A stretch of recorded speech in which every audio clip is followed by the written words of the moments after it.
everybody, it's Shu here. I wanted to show you the deck that I am using in Magic Duels. It's probably the last Duels video that I'm going to do because support for Magic Duels has ended about a year ago. There's no more sets coming, there's no more patches, any bugs that are in the game, you just have to take them as they are. There's really nothing left to do in the game other than like get gold to get all of the store content, foil all your cards if you like doing that, and climb to 40 on the versus ladder. So I wanted to show you the deck that I used to get to 40, and it's this one right here. It's a Grixis control deck, uses a fair amount of planeswalkers, and I think it is pretty fun, and it is proven to be capable of taking you to 40. So let's see what's in it. Alright, so you notice I foiled everything in the deck. I just didn't have anything else to do with my gold, so I started foiling cards. I like doing it on fancy control decks because it has sort of this opulence to it that I think a control player ought to have. You ought to be able to look down your nose at the peasants playing aggressive decks, right? Not that there's anything wrong with aggressive decks, just if you're going to be the person who has some decadent multicolor mana base and plays lots of 5 and 6 drops, then, you know, have a deck that reflects that opulence. But anyway, we're going to start with 2 Thing in the Ice. It's an 0/4 creature, it's defender, can't attack. You wouldn't want to anyway because it's 0/4. And even if that was all it said on the stats, it might be worth playing.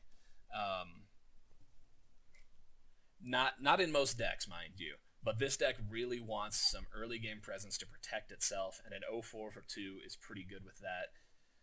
But the bonus is, as you're casting spells, which we're going to be doing a lot of, starts removing counters, and when all those counters are gone and the ice has melted, it flips around to Awoken Horror, which is big as hell and bounces every non-horror creature to owner's hands. Usually that means it's going to bounce everything but itself and any other thing in the ice, which you'll notice even if on the ice side it's still a horror, so those won't get bounced. There are a few other horrors that don't get bounced, but you don't usually see them on the ladder. The AI likes playing with a couple of them. But it's really good being able to bounce all those other creatures. Sometimes you can get extra uses out of your Gear Hulks with that. It wipes out tokens, which are a weakness of this deck. So being able to flip it over is pretty good. But if all you got was an 0/4 that protected you in the early game, and then your opponent spent a turn and the tempo and the card to play removal to kill this, you'd still be happy because it's protecting you in the early game so that you can live to get to the late game where you're going to play your stuff, where you're going to win just by having better cards than they do. So, yeah, Thing in the Ice is great, and we're running the maximum too. Essence Scatter, we're countering a creature spell. We're running 3. Creatures are still how most people win games of Magic. Every now and then on the ladder, you're going to run into people who play like really planeswalker heavy decks, more planeswalker heavy than ours, or who play Sphinx's Tutelage decks. And in those, Essence Scatter is kind of a dead card, and that sucks, and that makes those weaker matchups for us. I think the Sphinx's Tutelage match is very much ours to win, but Essence Scatter will be dead against most of those kind of decks, but they are such a minority that I think it's still best to run them, and we run 3. You'll see sort of a theme that goes through this deck is our job is just to play cheap spells to deal with creatures until the opponent's hand has pretty much run out of cards, and at that point, that's when we start playing our 5 and 6 drops, and we start drawing more cards than them, and we just run away with superior stuff. Essence Scatter helps us get there. Harness Lightning also helps us get there. More removal, it's instant speed, which is nice. It gives us energy, and the energy plays multiple roles in this deck. We run some lands where energy will help us with our mana fixing, which is nice in a 3-color deck. But between the energy that we get from lands, the energy we get from Glimmer of Genius, and what we get from Harness Lightning, it also means that while this is a removal spell that'll do a maximum of 3 damage in the early game, later on there's a really strong chance that we can pay 2 mana and spend a ton of energy and hit somebody for like 7, 8 damage. It only works on creatures, but being able to spend 2 mana to wipe out something huge is pretty great. So this serves a variety of purposes, and we are glad to run the maximum 3. Take inventory, we could run 4 of, but we only run 3. You draw a card, and then you draw cards equal to the number of other take inventories that are in the grave. So the first time you play it, you just draw 1 card. The next one you play, if that other take inventory is still in your grave, now you're drawing 2. The third one you play, now you draw 3. And drawing 3 for 2 mana is a pretty great deal. Drawing 2 for 2 mana is a pretty great deal. So while the first one is unimpressive, the rest of them get pretty good. Fourth one is obviously insane, but we're not running it because I find that you basically never need a 4th take inventory, and having 4 means it comes up in your hands a little more than you would like. I also think that everything that we're running is better than a 4th take inventory. So yeah, while the 4th one is the best, there's just better things we can be doing. Scatter to the Winds. We're using this basically as a counter spell. The Awaken clause on it is relevant once in a while, but most of the time we're just using it to defend ourselves. Since we have a lack of true pure counter spells, like these are the only full-on pure counters that we have, you try to save this for really dangerous things. You try to save it for planeswalkers, for things that are going to kill you. If you just use it for tempo, you better feel very confident that you can move to putting the game away, because all your other counters are situational. They're like Essence Scatter, or it's Commit from Commit to Memory, which doesn't put the problem away, it just delays it. So you tend to want to hold on to this for something really serious. The Awaken clause matters once in a while. We rarely use it to make a land 3/3, but it's nice to awaken Wandering Fumarole, which is also in this deck, and then your man land, Wandering Fumarole, instead of being a 1/4 that can switch to a 4/1, it becomes a 4/7 that can switch to a 7/4, and that's really good at putting a game away.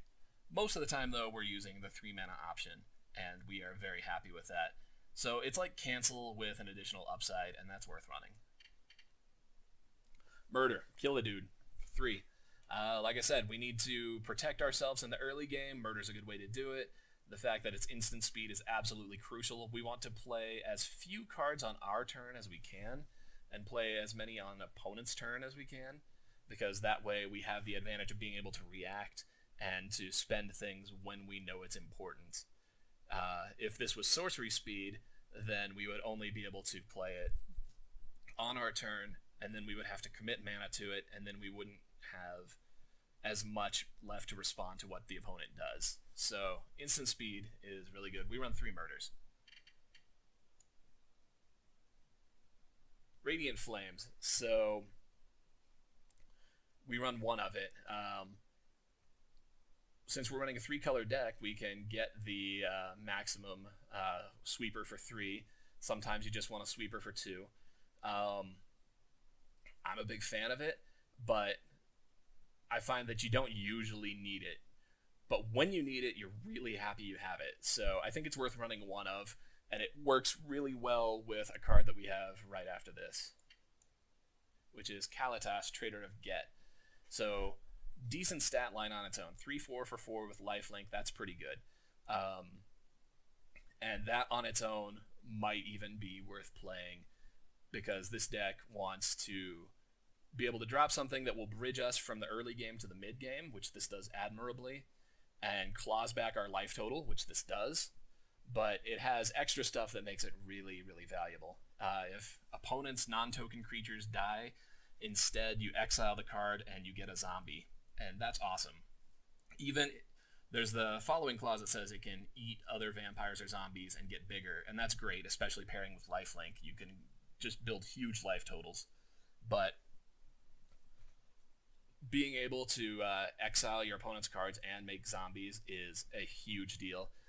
There's a lot of enemies that have death triggers, and those will not happen if you have Kalitas out. So for example, if your opponent has something that says, hey, when this dies, put all the -1 counters on it onto a creature your opponent controls, that won't happen with Kalitas out, because the creature doesn't die. It instead exiles. It's a replacement effect. So not only did you squelch the death trigger, not only did you move the creature to exile where it can't be resurrected, but you also got a 2/2 zombie out of the deal. Now you're starting to see how this works with Radiant Flames. Radiant Flames wipes out, your opponent's swarm of little guys, and all of their guys have just arrived into exile. They don't get any death triggers. They can't be embalmed, and you're getting a 2/2 zombie for each one. It turns your board wipes into huge swings that just end the game. Kalatas, Trader of Get, is an all-star. We would run more than one if we could. Glimmer of Genius, scry 2, draw 2 cards, get 2 energy for 4 mana, instant speed. This is an all-star. This is such a good card, and people run it even if they don't have a use for the energy, because scry 2, draw 2, and instant speed is so much filtering, and it improves your card advantage. It gets you to what you need, but we have a use for that energy. And that use comes in a couple of cards, one of which we already showed, which was Harness Lightning. So if we get 2 energy from our Glimmer of Genius, now that Harness Lightning can hit for a maximum of 5. Pretty good deal. So a card that filters, draws cards, improves your card advantage, and improves your removal, that is incredible. We run 3. You probably never want the third, but we run 3 to make sure that you get one when you need it. By the time that you've cast 2, your hand is probably full. You're probably playing more important game-winning things. But you really want that first Glimmer because it really helps you bridge the early game to the late game and make sure that you hit your land drops 5 and 6. So we are happy to run 3. Languish. We're running 2, again, not because we need to. You usually only need 1 Languish, but you really, when you want it, you really want it. This is a nice combo with Kalatas, because even though Languish will kill a Kalatas that hasn't grown bigger, it will still see all of the opponent's creatures dying as it dies, and will give you the zombies. So, Kalatas versus a great big board on your opponent's side, drop Languish, wipe their board, you end up with a giant amount of zombies. It's such a back-breaking swing that you really want the Languish, and you want it to protect yourself anyway, because early aggressive decks are dangerous. So then we go to Chandra, Torch of Defiance. This one is a little harder to play. The mana base being what it is, it's tricky to get 2 red early on, especially when you only have 4 lands. But it's a good card early or late. And if you get it on that 4, then its second +1 ability to add 2 to your mana pool is really good, because now it's another thing that allows you to bridge to your late game, play your powerful cards, and even in the late game, you can use it to play some of your powerful cards and preserve some of your mana to hold it up for responses like counter spells and removal. Its first +1 is, by the time you're using that to an effect, you're probably already winning. It's not something that is incredible on its own so much as that you've already won the game, and this is the mechanism by which you make it official. Like, if you're sitting around with Chandra, Torch of Defiance, and nobody's contesting her, and you are able to +1 and cast the thing that you pull off the top of your deck, you're already winning, and this is just the mechanism that's making it happen. The -3, dealing 4 to a creature, that's really handy.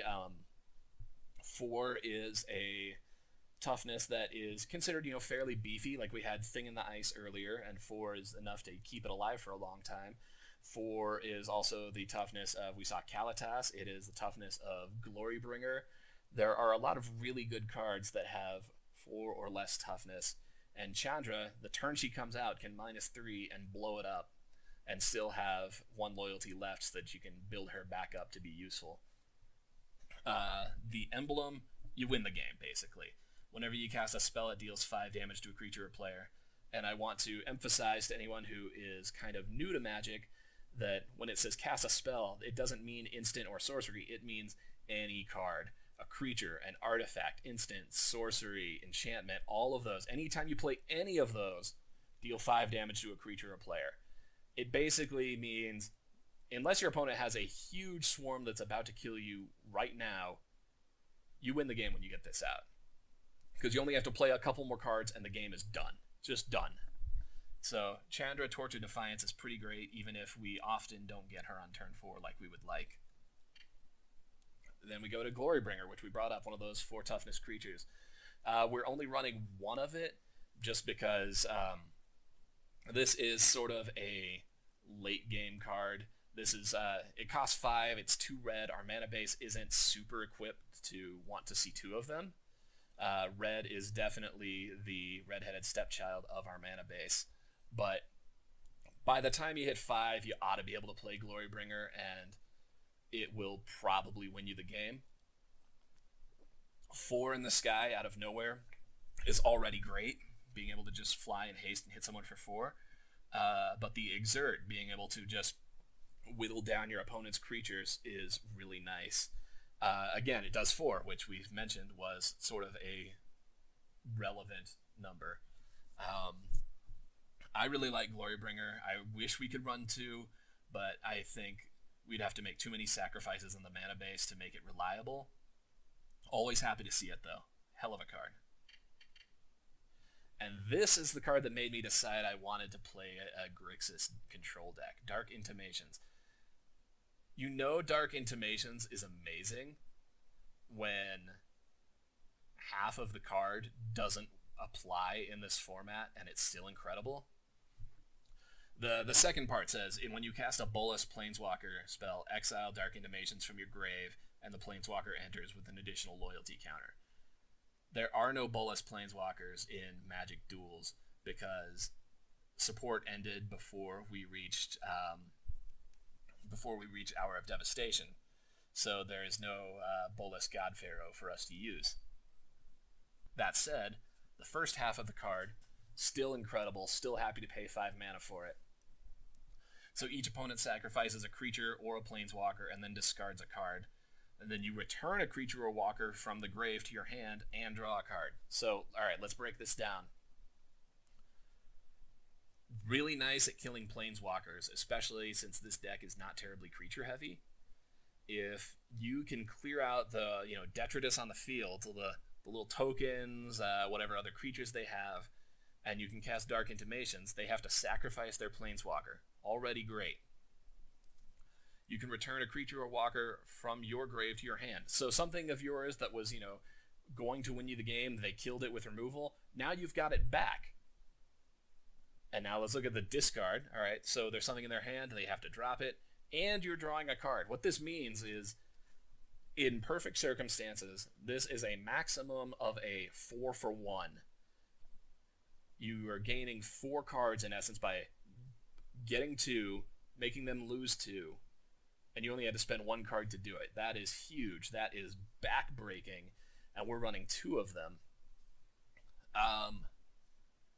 I really like Dark Intimations, and even when you don't get the full 4, don't hold on to it waiting to get the full 4. If you can get 3-for-1, or sometimes even a 2-for-1 is good enough, then absolutely use it. And even 1-for-1 if it kills a Planeswalker that's threatening you. It has, the worst case scenario in which you're going to cast it is a 1-for-1, and that will be in a situation where you're happy that it happened. The best case scenario is a 4-for-1, in which case you probably win the game, because control decks win on card advantage, and that is just utterly backbreaking. We're running 2. We used to run the Jace from Vryn, the flip Jace that could cast it again using its -3 to give a spell flashback, and that was neat. It was cool to be able to play more Dark Intimations in a game, but it was pretty win more. I've played 1 game ever where I cast 4 Dark Intimations, and I felt like that was necessary to win the game. Usually, 1 is putting you in a spot to win. 2, it's basically guaranteed. So we go to Jace, Unraveler of Secrets. This guy is amazing. He didn't see a whole lot of play in Standard, but in Duels he's great. Scry 1, draw a card, so you're filtering, you're hitting your land drops, you're looking for your answers if you're looking for something very crucial. That's great. -2, returning a creature to its owner's hand. So it protects himself. It's not something you can do ad infinitum because the -2 on it, but it's often nice when they have like one threatening creature on the board and you just want to play Jace and then protect him immediately. Really like that. And then the emblem, which is very reachable in this deck. You know, whenever your opponent casts his first spell each turn, counter that spell. It means that anytime your opponent wants anything to stick, they need to cast at least 2 things on a turn for the second one to stick. And you are still running counter spells and removal and so forth. So it is extremely likely that even after wasting that first card to cast this next one, you can still answer it. That emblem wins games. It shuts people out, and once they reach the part where they are drawing off the top of their deck, it means that even if they draw that answer, they can't play it until they have a second card they can cast and have the mana to cast both. Jace is great. Can't say enough good things about it. Obnixilis, kind of like a Jace. Drawing a card, but you lose a life. You don't get to scry. That's fine. Sometimes it gets a little dicey because this is a control deck. It means that you're going to get beat up a little bit by aggressive decks early on. But it's frequently good. And even if it's late game and you're beat up to hell and there's nothing you can do to draw cards because you can't afford to spend that life, you can still -3 him to kill a creature. If things start going well and you can start drawing cards and maybe Kalatas is giving you life so that you can +1 without fear, that emblem wins the game also. Anytime a player draws a card, the person who gets the emblem loses 2 life. So you put the emblem on your opponent, you go to their turn, they draw a card, they lose 2 life. You draw a card, they lose 2 life. You play spells that cause you to draw more cards, they lose 2 life, they lose 2 life, they lose 2 life. And it is a hilarious combo with Memory, the second half of Commit to Memory, which causes everyone to drop their hands and draw a new hand of 7 cards. So when that happens, your opponent now has 14 triggers, 7 for each player, and each of those triggers is going to do 2 life. So unless they have more than 28 life, resolving Memory with that emblem out wins the game. Obnixilis is pretty great. We get to Torrential Gearhulk. Huge guy. He has Flash. Flash on a huge guy, already incredible. But then he enters and casts an instant from your grave without paying its mana cost. That is awesome. And, okay, so the card gets exiled at the end, like with Flashback. That's not a big deal.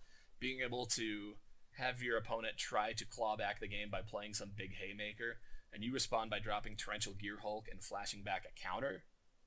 Not only did they just blank their turn, but you have a huge guy to swing back. Torrential Gearhulk very frequently ends games. If you resolve him, people often quit. And Noxious Gearhulk, his smaller cousin. The menace is sometimes important. It makes it so that people can't just chump block with tokens and man lands and stuff. They have to throw multiple guys if they want to block him. But the important part is that when he comes in, he can kill another creature. That on its own, we would play it for. But you also gain life equal to the destroyed creature's toughness. Really handy. Again, this deck sometimes takes a beating in the early game. Being able to gain some life is really nice. And it's really fun with both of the Gearhulks, Noxious and Torrential.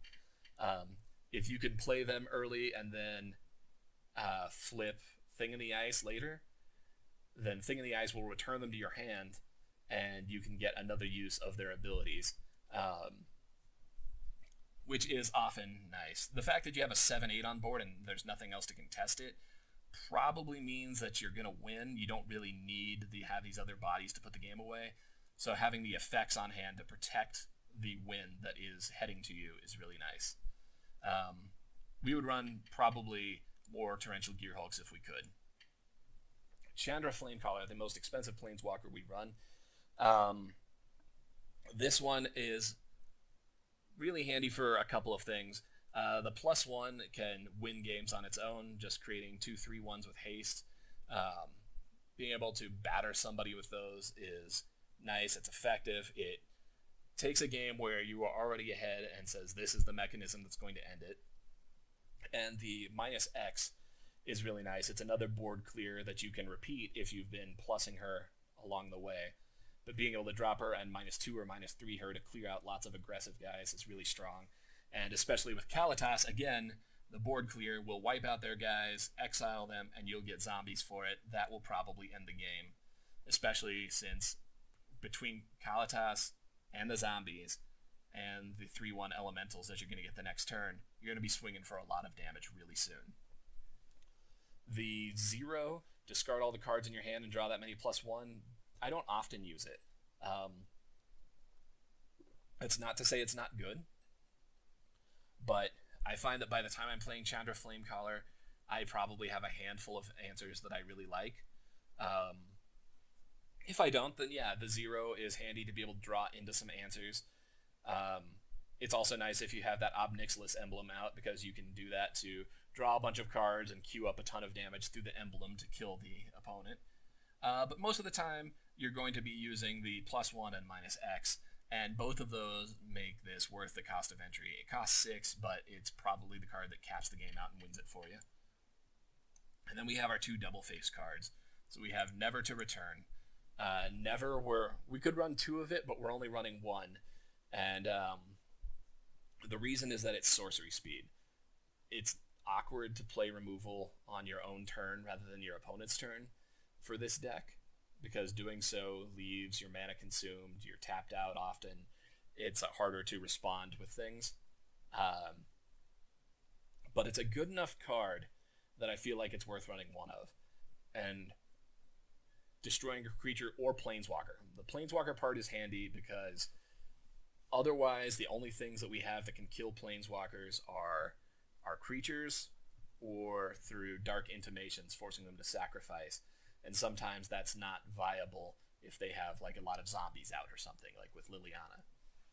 So being able to destroy a planeswalker when you need is good enough that we're going to run 1 copy of it. And the other half, Return, exile something, make a zombie.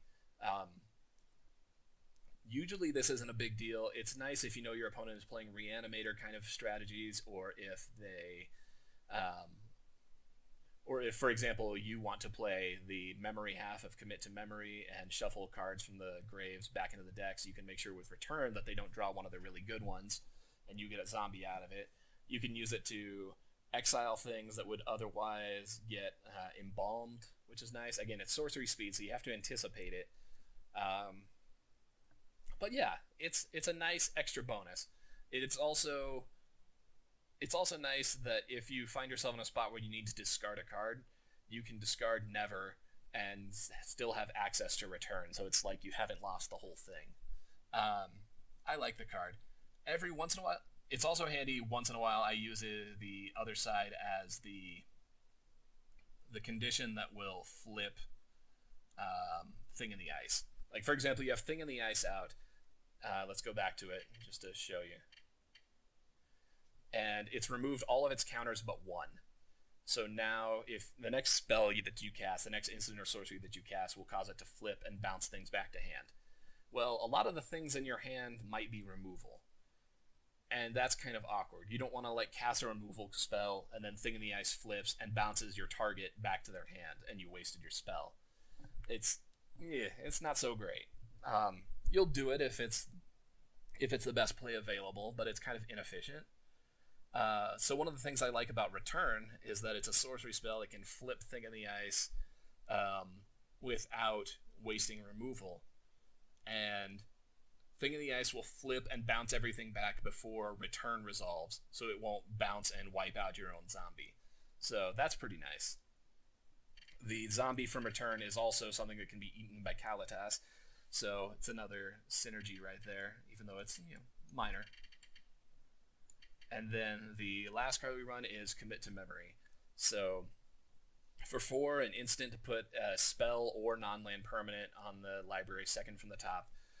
So when it's a spell or non-land permanent, what that means is it's not just creatures, not just planeswalkers, although it's really handy to tuck those with Commit, especially if they're getting close to an emblem or something. But spells, which means that you can cast it when the spell is on the stack. You can do it to instants and sorceries and creatures before they resolve, things like that. Being able to tuck it back into the deck, it's kind of like a counterspell. It's not quite the same. It's not quite as good in most cases, but it will buy you time, and it is often enough. It's often all you need.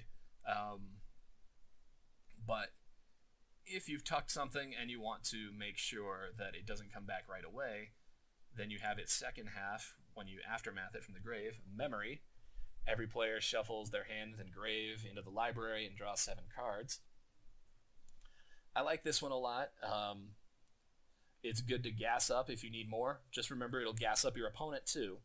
So if you are drawing cards and your opponent is living off the deck top, don't cast Memory. Don't give them the free cards. You want to use it when the advantage is somewhat symmetrical or absolutely asymmetrical. Some of the ways you can make it be asymmetrical is it's in the late game, so most of the things that you're going to draw are going to be way better than your opponent's. Or through Kalitas, you've already exiled lots of their strong creatures, so a lot of their best stuff is not going to come back around because the exiled cards do not get shuffled back into the deck. One of the other neat things you can do is that since the front half of Commit to Memory is an instant, you can actually cast either half of this off of Torrential Gearhulk, which is neat. It gets around one of the fundamental problems about Memory, which is that it costs 6 mana and fills everyone's hand. If you just main phase that normally, that means that you've spent 6 mana and both of you have full hands, but your opponent is probably going to get the most of the benefit of that first. With Gearhulk, you can get around that problem by flashing it in at the end of your opponent's turn and casting Memory, which, even though it's not a sorcery, you pick Commit in the grave, and then it says which half do you want to cast, and you pick Memory. And so at the end of your opponent's turn, you cast Memory, everybody gets a new hand, and your opponent is probably tapped out. And it's certainly not their main phase anymore. So you are the one who gets the benefit of it first, and that's pretty great. Most of the time we're running this spell just for Commit, just for its ability to protect us, but Memory, when it's good, is incredibly good. And like I mentioned, if you have the emblem from Ob Nixilis, Memory just wins you the game, and that's cool.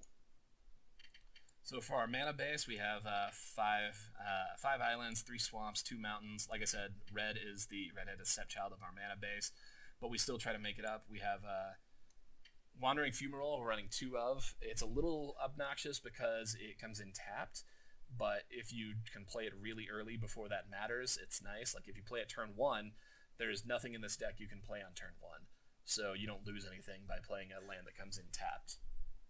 And in the late game, the fact that it can become a man land can help you put it away. It's really nice for beating up planeswalkers, for closing out games where both people are running out of cards. I'm a fan. Smoldering Marsh, Swamp Mountain, Island Swamp. These come in tapped unless we have basic lands, and we don't have enough basic lands so that they come in untapped at the early game very reliably.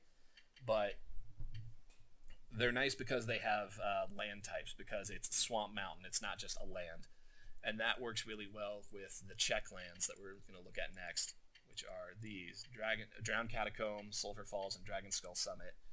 So comes in tapped unless you control a swamp or a mountain. That doesn't mean basic swamp or mountain, any swamp or mountain. So for example, Island Swamp, that's a swamp. So turn 1, you put this in tapped, turn 2 it untaps, and you play a Dragon Skull Summit. You can produce all 3 colors of mana in your deck, and you have 2 lands out. So it works together pretty well. It can be a little tricky. You have to be careful about your sequencing to make it work. You don't want to play your lands in an order where you paint yourself into a corner and can't play your cards when you need them. But if you're careful about it, it's usually fine. And then we run 3 Ether Hub. This was what I was talking about, the benefit of mana fixing with our energy. It normally just produces colorless, but you can pay an energy to make 1 mana of any color. That's really good if we're struggling to get the color that we need. And we can fuel it with our other energy producing spells so that we can get the mana that we need. It's really nice. For example, you cast Glimmer of Genius on turn 4, and then on turn 5 you draw Glorybringer, but you don't have that second red. Well, Glimmer of Genius gave you energy, so Ether Hub can turn that energy into red. Now you have your Glorybringer out, and that is pretty handy. In the late game, it's going to just make colorless mana for you, really. You're not going to need the extra color fixing, but that's fine. You'll have so many lands that it's not an issue. We run a whole lot of lands. We run 25 lands, so it's really not a problem that it produces colorless for you later. But yeah, that is the deck, and let's show that in action. So let's see what we can run into here.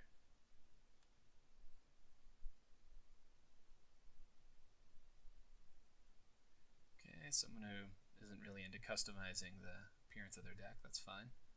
Maybe he doesn't know, maybe he doesn't care. I think it's important to floss on everyone. Especially when you're playing control.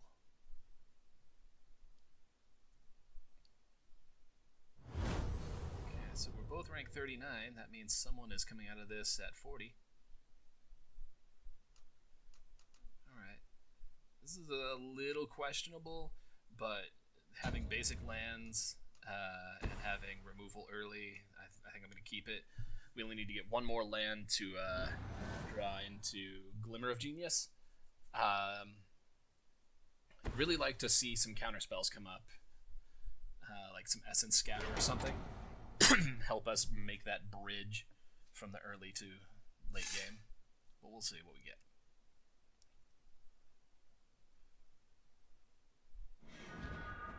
Okay, well that's handy. So right now we can hold up Lightning to protect ourselves, and the following turn we'll have a counter spell ready. If we can get one more land, then things are looking really good. Okay, that means I don't have to spend any spell this turn. That's nice. It's interesting that he's playing Fumarole. Wonder what else is in the deck. Might be like ours. So yeah, we'll have a Glimmer of Genius up next turn if we don't have to spend anything. Okay, so next turn we probably have to counter something because it doesn't look like he's going to play anything here. But if we don't, then we're going to follow with Glimmer of Genius. Or if it's like not a dangerous threat, we might just let it resolve and get to Glimmer so we can hit our 5th and maybe 6th land.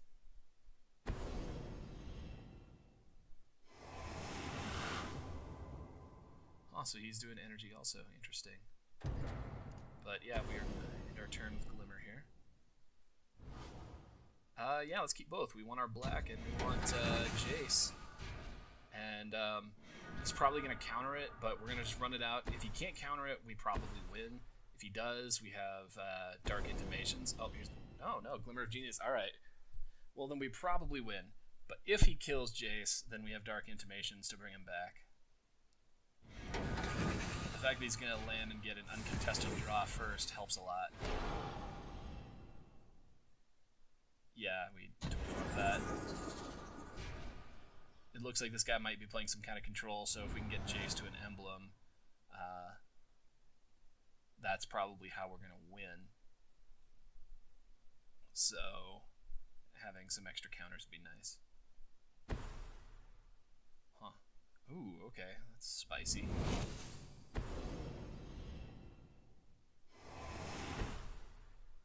Huh, okay. Well, looking at what I've got, I think we can bounce the Thermo Alchemist and Arc Lightning, Ruin Diver. Let's see.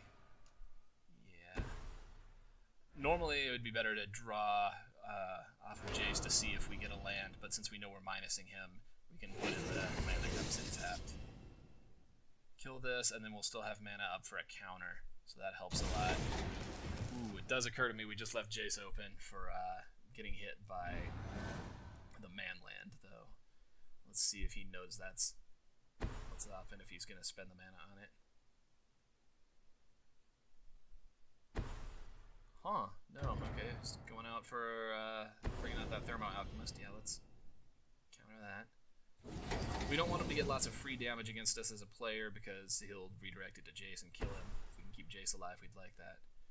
Okay, so if we can get black, we'd like to kill that. with our Gear Hulk. Otherwise, we can Glorybringer. Oh, there's the black. Cool. This is nice because we'd rather have the Gear Hulk do it than Glorybringer because he'll come in and kill the guy without having to tap, which protects Jace from the manland. Since he had to tap out to have that turn, other than that one island, we are safe. Alright, so yeah, now we've got something to protect Jace, and if he wants to throw a manland into our Gear Hulk, like, I would gladly trade, because Dark Intimations can bring it back. Huh, more of these. Alright. Ooh. Oh, okay. Too soon. Oh, okay, he wants to go for like a big combo turn or something. Well, let's mess with his dreams here by using Glorybringer to kill one of those guys.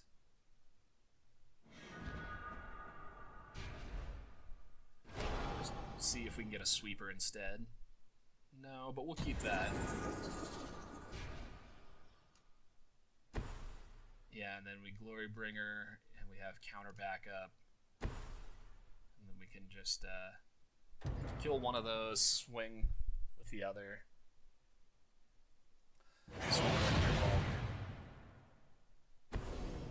Okay, shock. Those things target me, not creatures, so we're good here. Okay, here's the follow-up. Well, if we count, we can just cancel one of those. Yeah, okay, those only hit creature or players. So we'll just cancel that to protect Glorybringer, and we ought to be good. Oh, well, okay, we win. He realized that he was falling irreparably far behind and made the sensible choice. So we get our win. And we get our rank up to 40. Cool.